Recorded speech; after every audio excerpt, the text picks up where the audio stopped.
Hello, beautiful soul. I'm Vicki Howie of ChakraBoosters.com, and I'm coming to you today from Ensenada, Mexico. Woohoo!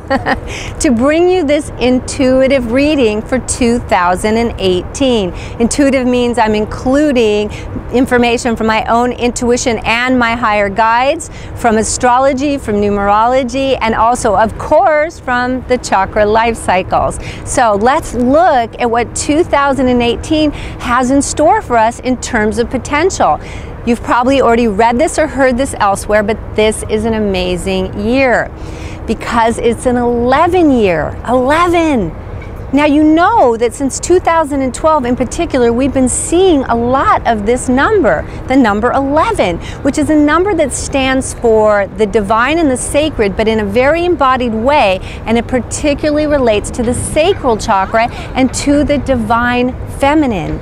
And the divine feminine is really what we're all moving into now. So it's as if in 2012 we were babies and we've been practicing, and we're now really ready to bring love and partnership and fun and joy and emotions and creativity into our day-to-day life. Because if you haven't noticed, for the last 5,000 years or so, we've been living from a pretty masculine paradigm. So in this divine feminine paradigm, it's about creation and emotions and connection and love, and that's what this year is all about. So what I'm going to do here is also talk to you about some specific tips, some things you'll want to focus on this year, and I'm going to bring up 11 tips since this is an 11 year. So let's start with the biggest one. The planets are really aligned at the beginning of this year for you to set your highest intentions for your creative vision of this planet. What do you want to see? And most particularly, what do you want to feel? Remember, the divine feminine is more about feeling than about seeing. The masculine that comes from the third chakra is more about what you see. Now that doesn't mean that you shouldn't develop insight or that you shouldn't have vision. It just means that you want to have feelings. You want to magnetize things by expressing through your feelings, okay? So set that highest intention that you have for the globe if you'd like. You can start with just yourself, your family, your neighborhood, your country, and then the globe.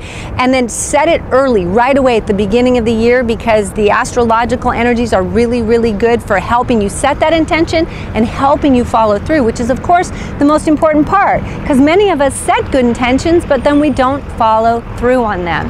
So that's number one.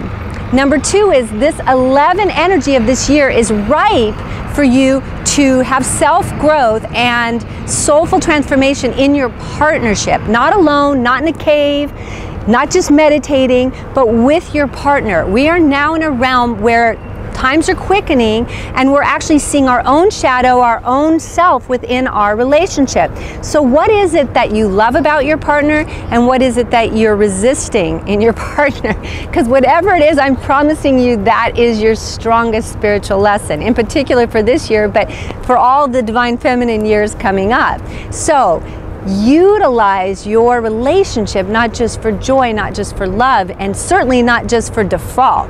Use it consciously to acknowledge your partner as the beloved and as a part of you, and you as a part of your partner.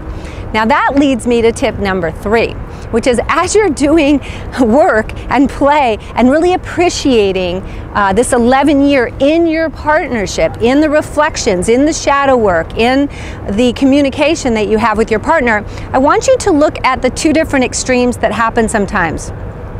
One extreme is that we step away from partnership. We step out of it. It feels too difficult. So we push it back and push it away. That's like an isolationist tendency. The other extreme is that you're really super, hyper, overly codependent. Your life revolves around your partner and you lose yourself in the process. Now you can see where those are the two extremes, right? Isolationist and completely being so enmeshed that you lose yourself.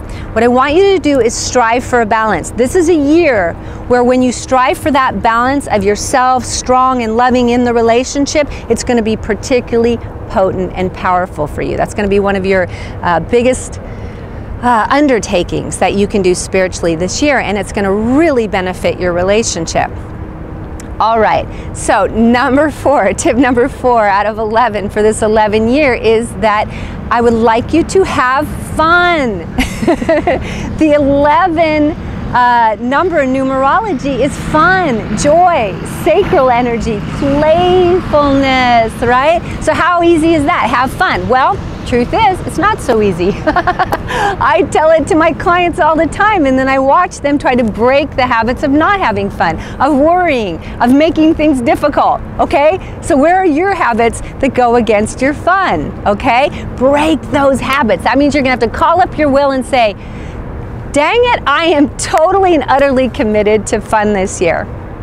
Okay, tip number 5 for this 11 year is that you express yourself in all your authenticity, particularly emotionally. But first feel it. Before you express it, feel it. Because a lot of times we have fake cover emotions. We have things that we've learned as trigger emotions in our life. So we might be angry, but we're really sad. So we might go, and get mad at someone. But really, if we get authentic about our emotions and we go within, we realize that anger is just a trigger reaction to an actual fear or sadness or something we have within ourselves. So get real cozy with your emotions this year, because emotions are very, very important. Okay, now as you know, creativity is a big part of the sacral chakra. The sacral chakra is all about 11, the 1-1, the divine feminine. So do creative projects this year, and in particular, do things that just come out of the blue, like that you just feel this inspiration. This isn't to say you can't do things you've planned for a long time. Sure you can, especially if you're feeling a renewed inspiration. But those kind of like crazy ideas that come out of nowhere and they really do inspire you, those are the ones I'm talking about. Those are the ones that can fly in an 11 year. The energy of the 11 will just pick it up if it's spiritually supported and just help you go with it. It'll give it wings. Okay, number 7. Tip number 7 is, sounds simple, but it's very, very important. This is a divine, feminine, flowing, changing year. So I need you to ground. Do grounding meditations. If you can do it on a daily basis, you're going to find that it's like having that masculine stability that can support the feminine to feel safe to go wherever, to feel your emotions, to have fun, to be creative, to take risks. So first, start with grounding every day. Just imagine perhaps your roots from your tailbone going down into the earth and doing a loop of energy into the core of the earth through your pelvis. Just get yourself connected to Mother Earth, okay? That's that one. I really want that. Now, number 8 is similar, but a little bit different. Create some routine, because 11 in the divine feminine is all about change. And as you can look around and see, our planet is about change right now. But interestingly, the thing that allows you to deal with authentic change over and over again is actually having some inspired routine, which means some conscious routine, okay? Not just the routines of like the normal things you always do, or even the addictions, like the coffee in the morning routine. I'm not talking about that. I'm talking about routines that are healthy, chosen, and conscious. When do you do your meditation? And if you do, are you doing a grounded form of meditation first? Because it can get real anxious for us in an 11 year if we're not actually grounding. And the second thing is, when are you doing your physical routine in terms of yoga or Tai Chi or something that allows you to flow with your energy? So anchor those positive routines and you'll be able to deal with this lovely changing energy of this year, okay? Now, number 9 is pretty common. You've heard it a lot, but it's stronger this year than usual. So I want you to really put some exclamations after it, okay? Really hear what I'm going to say. You need to listen to your heart and your intuition, your feminine chakras, your heart, which is your 4th chakra, and your 3rd eye, which is the highest feminine, your 6th chakra, okay? So these upper feminine chakras, these spiritually oriented feminine chakras, have so much to give you in 11 year, and you're going to be very embodied and in your sacral already. But just make sure you're listening to the wisdom, and here's the key, that you are not letting these things be overrode by logic. Okay, logic, this is not a year to let logic rule. Yes, use logic within those realms of inspiration. Be logical. I'm very logical. But lead with your intuition in your heart. What do you really get inspired by? What do you really feel? That's the key to this year. So number 10, you're gonna love this one. Okay, so no 11 year would be complete without making love making a priority. Now I didn't say sex even, I said love making, making love.